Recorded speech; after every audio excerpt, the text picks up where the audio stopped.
nice to see everybody here this evening. As the members of Georgetown Village know, we like to tell the community this is part of a monthly series brought to you by our Healthcare Advisory Committee, and our speakers are members of the Healthcare Advisory Committee. So these aren't people who just come in one night and speak. These are people who give us quite a number of hours of evenings during the year, and they planned this series, and we're very grateful. And Jessica Townsend, Georgetown Village President, is going to be introducing our speakers. This is a subject that's near and dear to many of us with our aching joints and bones. So I think it will be informative and very practical as well.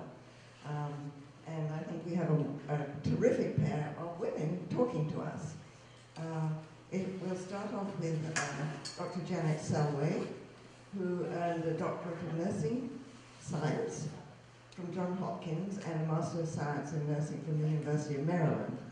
She's currently the director of the Adult Gerontology Nurse Practitioner Program at Catholic University of America. And she has had at least 25 years of experience as a nurse practitioner in the community, in family practice and so on. And we came across Janet. Actually, she was introduced to us by last week's speaker, who was at the time a member of our advisory committee. So we welcome her. This is the first time we've had her as a speaker, and I'm delighted she is here. The second speaker is Dr. Justine Bernard, who I came across about 3 years ago when I started doing gyrotonic. And she is a rigorous teacher, let me tell you. But she is absolutely wonderful. She's kept me out of trouble, serious trouble, for 3 years, and for which I'm extraordinarily grateful. Justine has a doctorate in physical therapy from Columbia University, College of Physicians and Surgeons, specializing in neurological and orthopedic rehab. She's worked in acute rehab and inpatient acute care. She moved back to Washington and began her own orthopedic and neurologic private practice in Glover Park. And she incorporates her experience as a professional dancer, who trained with Alvin Migley, I believe, and practices. She is a gyrotonic master trainer.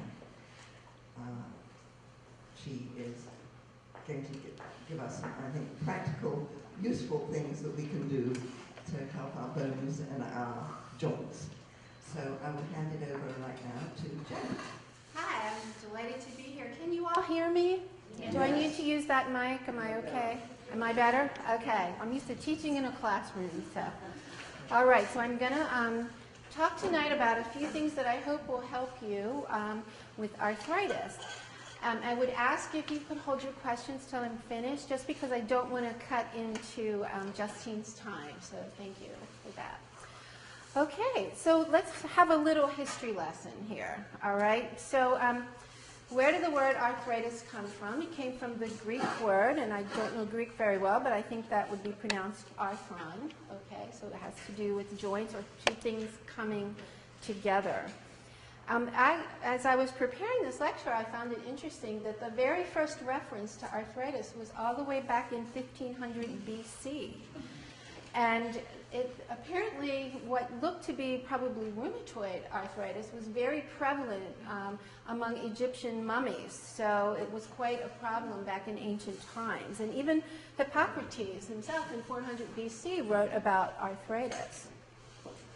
So from what I could read, it's believed that Ramses II also had severe arthritis, that he was described as having a lot of joint pain and being stooped over and having a great deal of trouble. So how common is osteoarthritis today? It's quite an astounding statistic. About half of everyone over 65 and about 85% of those over 75 are burdened with the problem of osteoarthritis. And we'll talk about the types of arthritis in just a minute.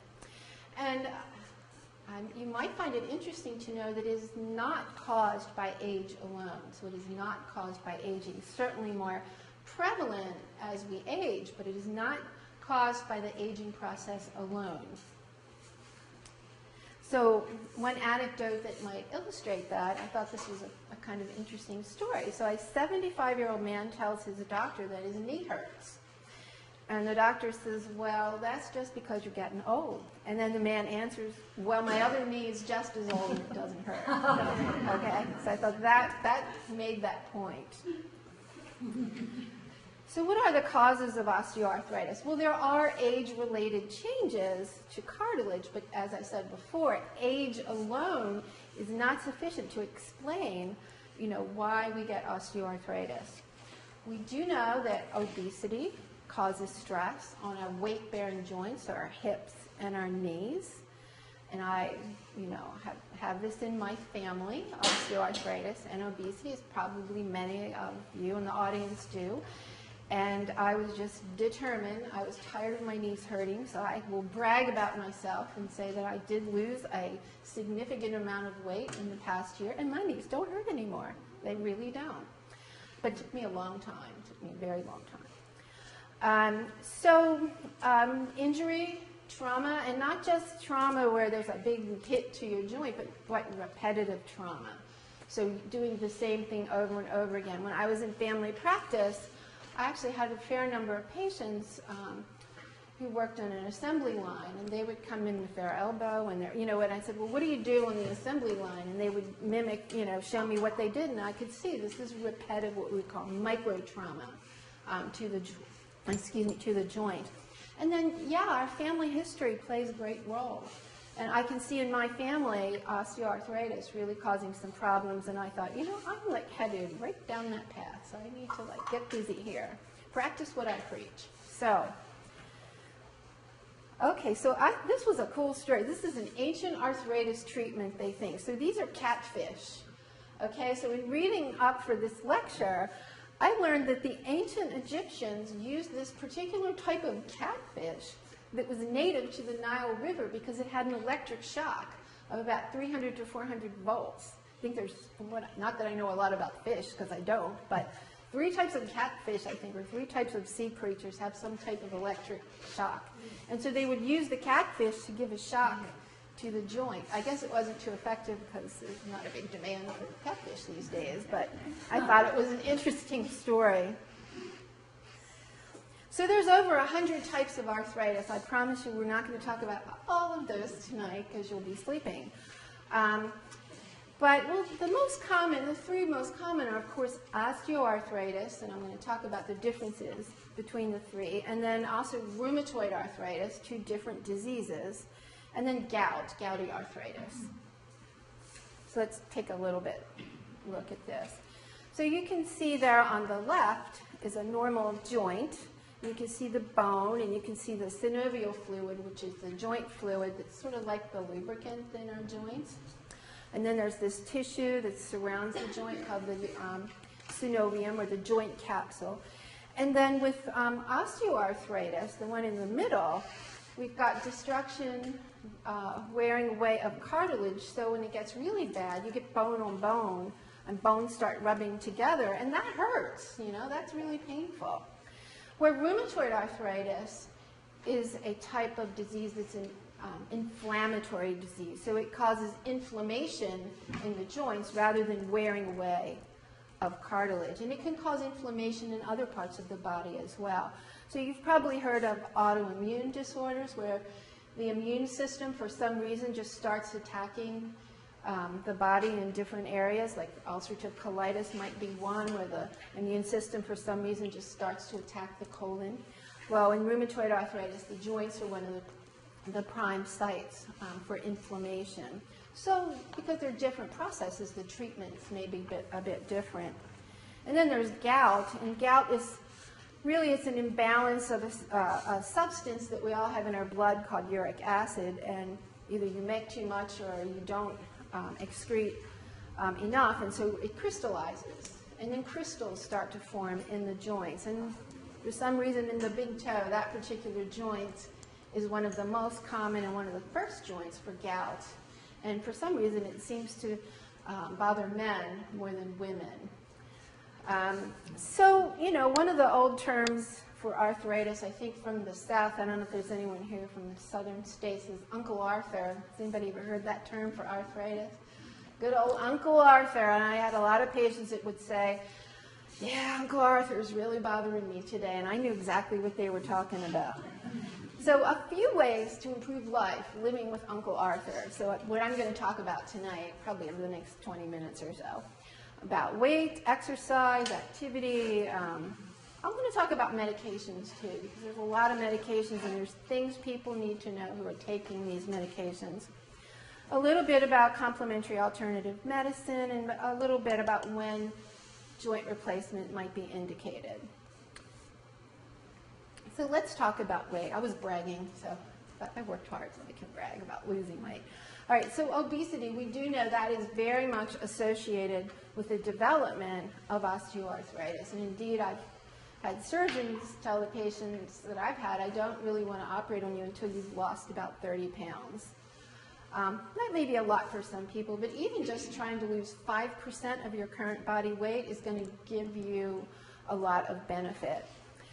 A 10-pound weight loss over 10 years, one study said, decreased the probability of developing osteoarthritis in the knee by 50%.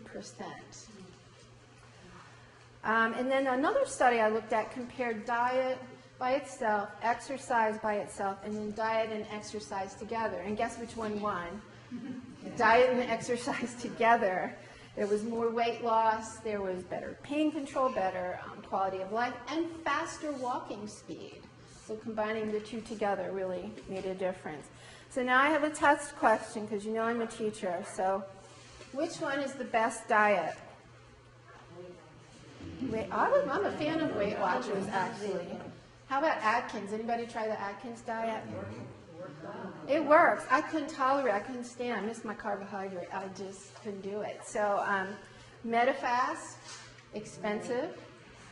So what's the right answer? Weight Watchers. Okay. None of the above. Okay, it's actually none of the above. So guess what the best diet is? The best diet is the one that you follow. Okay, it's true, because it doesn't matter which one you sign up for. If you're not going to follow it, it's not going to work for you. That's a lesson I've learned very hard.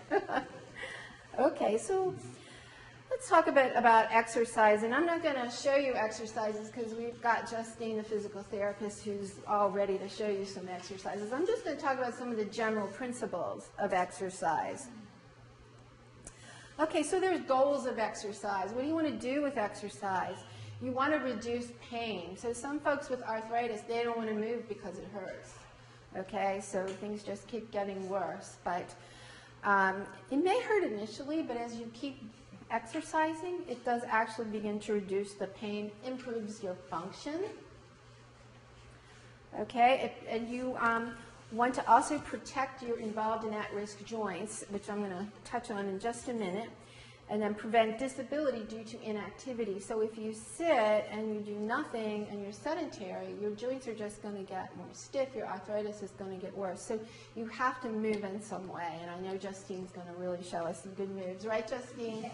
She's a dancer. She's got all the good moves. Okay, so one more test question. Okay, which exercise is the best exercise? Can you guess? Is it a marathon? No. That would kill me. I'm not a marathon runner. A triathlon, is a triathlon better than a marathon? I don't know. I think you're pounding your joints with some of those things. Okay, so my students will kill me for this. Is this a select the one best answer or select all that apply? It's select all that apply. So yes, it is the one that you actually do. But it's also the one that's tailored to you. So the point that I want to send home to you guys is it has to be individualized because we're all different. Our arthritis is different. Our joint involvement is different. We don't want you to hurt your joints. So you don't want to exercise too much and overdo it. You don't want to cause, you don't want to make the problem worse. Yet you don't want to sit and not move. Okay, so programs should be individualized. So the first thing to do is figure out with the person with arthritis is, well, what function is bothering you? What function do you need to be improved? Is it that you can't pick up your grandchild Is it that you can't take care of your house? You know, all these things need to be taken into consideration. So there's 3 major exercises I'm going to talk about. Stretching, which will improve the flexibility of your joints. Resistance exercises, so weightlifting, so strength, you know, build up the strength of your muscles, because if your muscles are stronger, that helps your joints. And then endurance, so aerobic exercise. A lot of folks, because it hurts to move, they don't want to move, they become very deconditioned. So, and that causes all kinds of other problems with your heart. So, let's look at stretching. Now, I don't think I can ever stretch quite like the person, maybe you've seen this picture, I've seen this picture around before, but I think that's probably photoshopped. I don't know. It's kind of amazing. You see how our leg is all the way up there at the top of it? That's just to show you what stretching is, okay? So, when to do stretching exercises? Okay, you want a good time to do them is right before bedtime, or at a time when your pain is minimal and your stiffness is minimal. I don't know about you, but now when I get up in the morning, I'm a little bit stiff. And if I drive home to Baltimore, where I live, you know, if I drive and don't take the MARC train, or even just sitting on the MARC train, when I get off that train, I'm a little bit stiff. That's called the gelling phenomenon. So it's like your joints gel if you don't move. Okay, so I have to get up and get moving. If you take a warm shower or put heat first, that makes it easier on your joints. And so you stretch and then hold it. She's nodding, I'm saying everything right, right? Hold it for 10 to 30 seconds, and if it hurts, stop. So the exercise should not be really painful. Okay, and then strength training is using the weights. Okay, and that depends, how much weight to use depends on how much pain and inflammation your joints have. So seeing someone like a physical therapist who can advise you on what type of exercise is safe for you according to what your particular problems and needs are is really important. You don't want to overdo it. You don't want to exercise to the point where you have muscle fatigue. Okay, moderation is key. Okay, and then aerobic, so bicycling, swimming, or even just a walk. A walk is great. Playing golf, walking the dog, just moving. You know, I'm busy. I don't have time right now to go to the gym. So when I'm at Union Station and I'm waiting for the train, I'll try to get there early, and then I'll just walk. I'll just walk and walk and walk and window shop. I'm getting some of my aerobic in, and then I'll walk up the steps, you know, and then I'll go down and then I'll walk back up the steps. So in your daily life, you can find ways to incorporate exercise into your life. Let's see. Okay, walk the dog, mow the lawn, play golf. You know, playing golf is fun for a lot of people. I don't know about mowing the lawn, but and pool exercises in warm water is really good because then you get the benefit of the heat. Okay, 86 degrees Fahrenheit is what I saw in one article. You don't want it too hot, you don't want it too cold. You want it nice and warm. So some people want to know, well, what should my heart rate be? So if you're a person who takes your pulse when you're exercising or you're going to the gym and working out, there's a formula. So maximum heart rate, what should it be? The formula is 220 minus your age in years. So let's say we've got an 80-year-old person. So you subtract 80 years from 220. So the maximum heart rate is 140. But then low to moderate aerobic exercise would be about half to 3/4 of that. So that's about a maximum. So your heart rate when you're exercising, your target heart rate should be 70 to about 105. And if all that math is too complicated, if you can just work up a comfortable sweat while you're exercising, but still be able to talk, then you're not overdoing it. If you're exercising so hard you can't talk, that's too much. So that's the fancy talk test, if you don't like math. Okay. So let's talk about picking up your grandkids. I was looking on the Arthritis Foundation website. They've got some really helpful information. So, you know, picking up your grandkids. So you want to kind of like go down on one knee and then bring the child close to the center of your body and use your legs to lift up. Okay, if you're picking a child up out of a crib, you want to make sure you put the crib side down so that you're not leaning over like this and putting strain on your back. And then if you're holding the child, don't throw them over your hip and carry them around like you may have when you were maybe a 20-something-year-old mom like I used to. You should hold them in the center of your body. And then when you're putting them down, rather than leaning over and putting them down, kind of slide them down until their feet touch if they're walking, and then just kind of let them go. Does that make sense? Okay. And now, since I'm talking about grandchildren, you have to indulge me and look at my 4 grandchildren. Aren't they adorable, I think? And what happened to the one there on the left, she got a little crease there in her face. That's the newest one, the boy, grandson. I'm a grandparent. I have to show my grandchildren. Okay, so one other example is if you're reaching down into a low cabinet, you don't want to bend over from the waist. Maybe hold the countertop and then just kind of sit down and use the muscles in your arms and your buttocks. So you lower yourself down and get up. Or if that's hard for you, just pull a chair up and sit in the chair and then reach down. So you're trying to prevent strain on your back. And if you want to hear more about those good things, I'll advertise. I don't work for them, but I like their website, the Arthritis Foundation. They had 52 ways to be good to your joints. So I'll share that website with you. They have a wealth of information. So is there any special diet for osteoarthritis? None of the research has shown that any particular food is really beneficial for osteoarthritis. A healthy diet and a good, a sensible weight is what you want to aim for. They did do some studies on antioxidants and vitamin D, but they didn't find that antioxidants and vitamin D really did anything for osteoarthritis. Now they have a lot of other benefits. I mean, I don't know how many people out there have vitamin D deficiency, but a lot of people do. Mine was like almost 0. So don't stop taking your antioxidants or your vitamin D, but just know the research hasn't shown that it benefits osteoarthritis. Heat and cold, yeah, sure. Heat can reduce pain and muscle spasm, but be really careful. Don't go to bed with the heating pad. Can I tell you how many heating pad burns I've seen? I was an old emergency room nurse. And you should put it on a low setting, short applications of heat and cold. So 20, 30 minutes at a time, not hours and hours. So both heat and cold can help reduce pain. Now I'm going to switch gears a little bit and talk about medication, because a lot of, if you think about how many people over 65 have osteoarthritis, a lot of people are taking these medications. So I just want to talk a little bit about them. So there's different types. There's analgesics, so pain medication. The first line pain medication for osteoarthritis is Tylenol or acetaminophen. How much Tylenol is safe?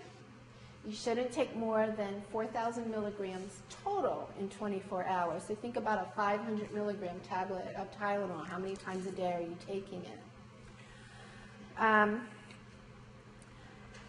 Okay, there's also narcotics, opioids. Okay, opioids are not bad. Opioids can have a lot of benefit for people, but you have to be sure they're being used appropriately in the right situations. Of course, they come in pills and they come in patches.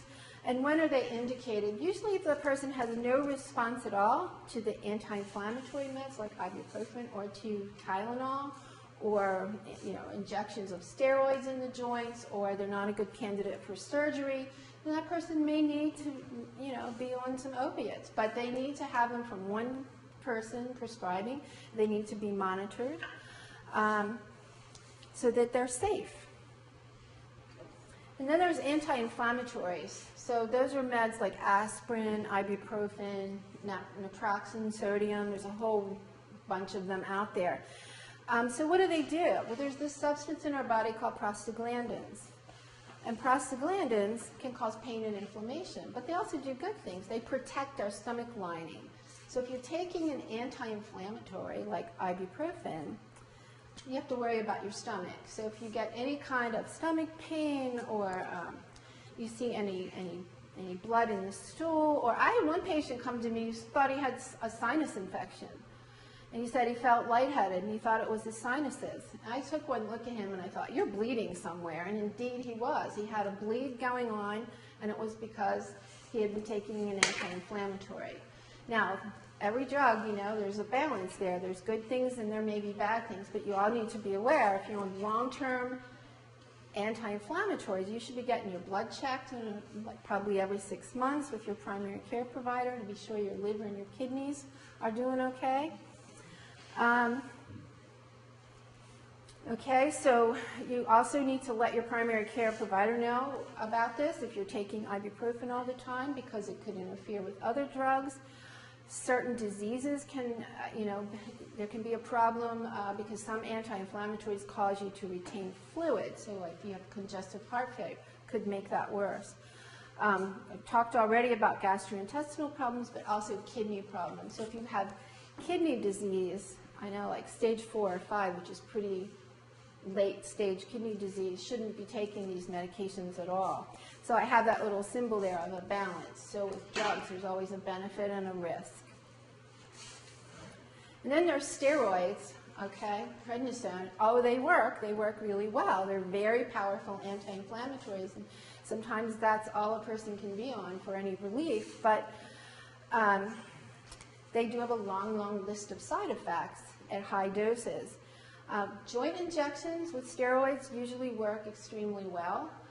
They limit them. They usually don't want to give them more than every 3 months because then you can get damage to the tissue. But they do work really well, and they may keep you out of surgery. I tore my cartilage in my knee and got one steroid shot. It hasn't bothered me since. Didn't have to have an arthroscopic repair like my husband did. Of course, he used to ski all the time. I never did that. And then there's the antidepressants. So antidepressants are actually used for things other than depression. So these can also reduce pain. You may have heard of some of them. I can say the brand names like Lyrica, Cymbalta, some of those are used, but a lot of antidepressants could be used also.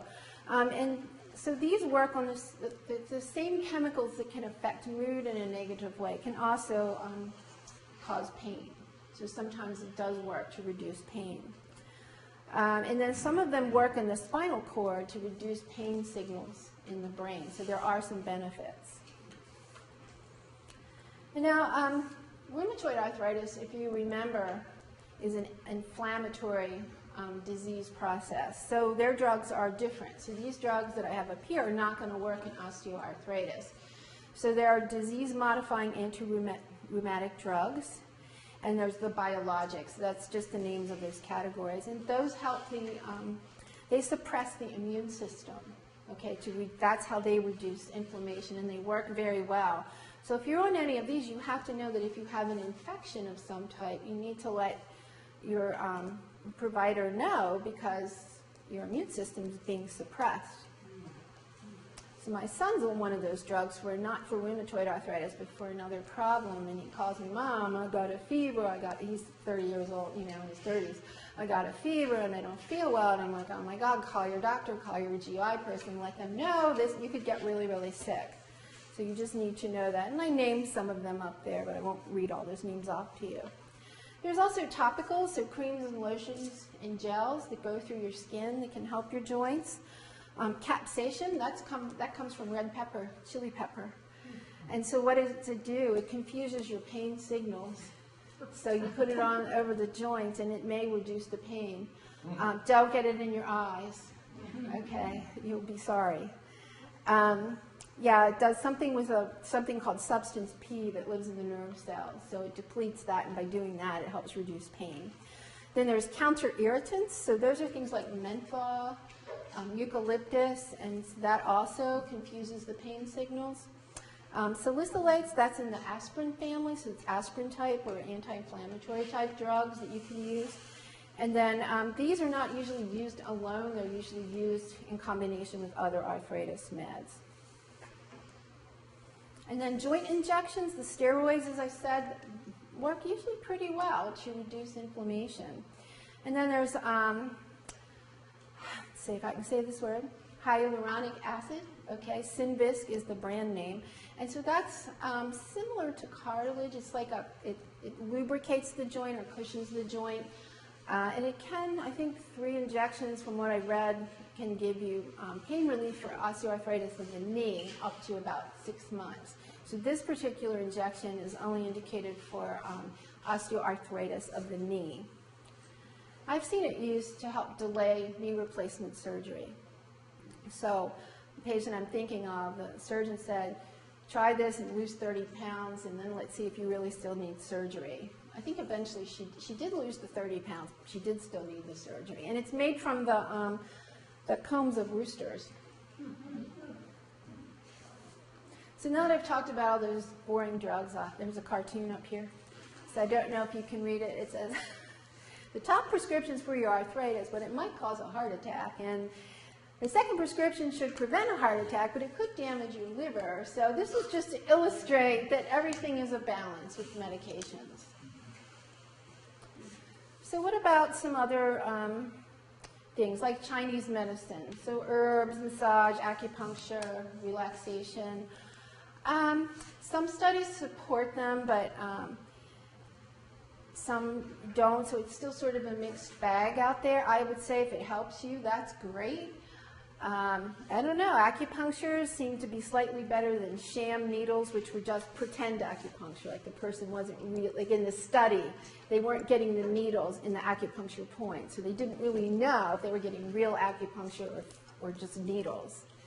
And there really was a little bit of difference with real acupuncture, so it may really help people.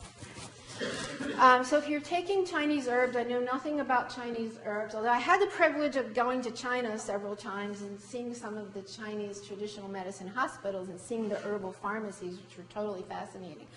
It's a whole nother body of pharmacology.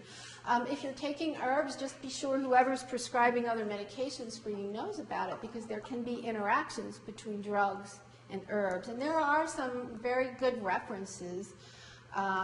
Natural Standards is the name of the reference that you can actually look up and see if there's an interaction between the medication you're on and any herb you may be taking. So what about glucosamine chondroitin? Okay, remember when that came out, that everybody thought this was going to be just absolutely wonderful. It's still controversial. The benefits are uncertain, but I couldn't find any recommendations not to take it. And there were some small studies that showed that it may be useful to reduce pain. But nothing is showing that it will actually restore or repair cartilage. And that was the big hope when it first came out, that if you take this, you won't get osteoarthritis. The recommendations are also, if you take it up to 6 months and you have no benefit from it, that you should probably stop it, because it's not going to do you any good. Let's see. So what is this stuff? Glucosamine. It's in the body. It's related to repair and formation of cartilage. What they sell comes from some substance called chitin, which comes from the shells of sea creatures. So if you have an allergy to seafood, you probably shouldn't be taking glucosamine. It may cause some GI side effects, but it's generally safe and well tolerated. If you're on warfarin or Coumadin, it might interfere with your Coumadin, any of this stuff. My husband's on Coumadin. Lots of things interfere with Coumadin. So the other one, chondroitin, probably safe from what I'm reading, and this is from, and I have my references on the end here, could have some GI side effects. And I haven't really looked into this very much, but some of the things I read said if you are a person who is at a very high risk of developing prostate cancer, that this might make that a higher risk. So it was advised to avoid it. So the bottom line is it may reduce arthritis pain, doesn't restore or repair damaged cartilage. And if you're going to take it, and actually in the studies, the one question is how much to take, and that's the problem with complementary alternative medicine. You don't always know how much to take. So in the studies that I said where it showed a small reduction in pain, it was the two were used together, not separately. It was 500 milligrams 3 times a day for glucosamine and 400 milligrams 3 times a day for chondroitin. So I'm getting almost to the end here. Okay, when is joint replacement surgery indicated? And there's a good picture of it, and that's very, very common. My mom just had that this year and did really very well. When the pain is so bad enough that it's really interfering with your function, where you're not using your muscles because of the pain, and so you're sitting and it's just making your function worse. And when you've tried everything else and nothing is working to relieve your pain, then it may be time to consider this. And from what I've read, it's a very safe procedure. for most people, but every surgery has risk. Okay, so this is exactly what this is not my mom, but this is what my mom's legs look like. And the orthopedic surgeon that I took her to didn't have her records when she went in, or her x-rays, and he took one look at those legs and said, you need the surgery. And I'm like, I know she needs the surgery. Her life is miserable. And you can see how the legs are bowed out, and it's because of the wearing away of cartilage. So I said it was pretty safe, and how much? About 150,000 people a year have hips replaced, and 250,000 have knees replaced, and with positive results from what I saw in the literature. But, of course, any surgical procedure does involve risks. So you need to discuss all those risks with the surgeon. So what can you do to feel better? When your pain's at its worst, rest. Don't keep saying, I'm going to work through the pain. And don't rest too long, because then you get all the problems of immobility. Try to lose some weight. Now, if you have to lose 50 pounds, that might seem overwhelming, so work on losing 5 or 10. That's going to give you some benefit. Physical therapy, yes. And exercise, yes. And she's going to tell you all about that. Why? Because you want to strengthen your muscles. Stronger muscles reduce joint pain. And then there's all kinds of devices. The shoe inserts, when you saw how the legs were bowing out, sometimes putting shoe inserts helps to counterbalance that. There's a wide variety of splints, canes, walkers, braces, and it all depends on what your particular problem is. But what do these things do? They help take the strain off of the joints. And heat and cold. Good old heat and cold still works, like chicken soup. Okay, so I think that's all that I have to present. I have just a couple references there. I have a few websites. I have one article from the American Geriatric Society panel on exercise, their guideline, and the Arthritis Foundation. So I hope that was helpful. And Thank you very much.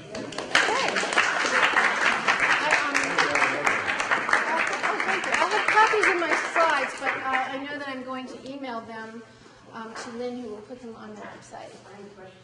Yeah, I was just going to say. When do you want to take Justine, and what we think is we're going to ask them to ask you your questions Okay. now, and then we'll let Justine speak and get her questions afterwards. Okay, that sounds great. All right, I'm ready for questions. Sure.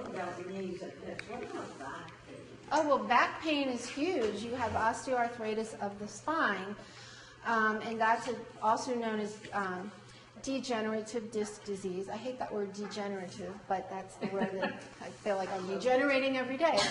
But yeah, there's lots of problems with back pain. And Justine, I'm sure, will talk about the vertebral fractures of osteoporosis. But with osteoarthritis, what happens? The degenerative change are little bone spurs that form. Okay, and that's one of the problems that causes the pain. There's also another problem called spinal stenosis, where the canal that holds the spine actually becomes narrowed because of the degenerative changes, and that causes chronic pain, which is what my mom has. And so people with chronic pain really should be seen by someone who is knowledgeable about chronic pain management, because there are many modalities, many things out there that can be done to help. But it's a tough thing to deal with. So I don't know if I answered your questions. I tried to talk about some of the activity modifications so you don't put strain on your... What did you suggest? To avoid surgery, well, sometimes you can't avoid surgery. I guess I would say that. Weight loss certainly takes strain off of the spine. Physical therapy, that's where I sent my mom, and that helped strengthen the back muscles, which helped. So, and then you have to understand what's going on. Why do you need surgery? Because I have seen people who really didn't need surgery. I mean, people who have big ruptured discs, who have loss of function and intractable, terrible pain, yeah, they need surgery pretty quickly. It really depends. I've seen people with normal MRIs. They want to take them to surgery. I'm like, why? Yeah, what's going on? I don't know if I answered your question, but... Oh, yes. Massage. Well, Talk about it. I didn't talk very much about massage. I don't think massage would help with osteoarthritis so much, but I think that it helps with the blood flow too. I'm not an expert on massage therapy. Maybe you know a little bit more about it, Justine. Massage But can be helpful, it can. depending on the level of deterioration.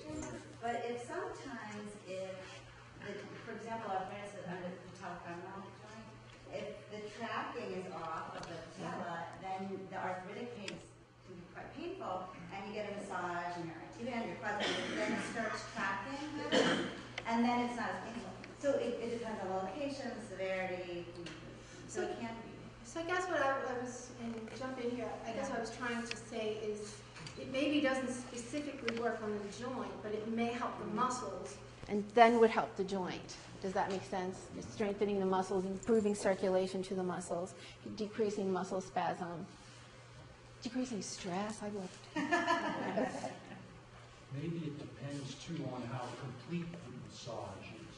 Well, there are, I'm not an expert in massage therapy, but I know there are different types of massage, and I've seen people get great benefit from massage. So you're right. If you have good therapy and somebody who knows what they're doing, you're going to have a better result. Are there any other questions before we switch presenters? No, I guess not. Okay. Well, thank you very much. I hope that was helpful.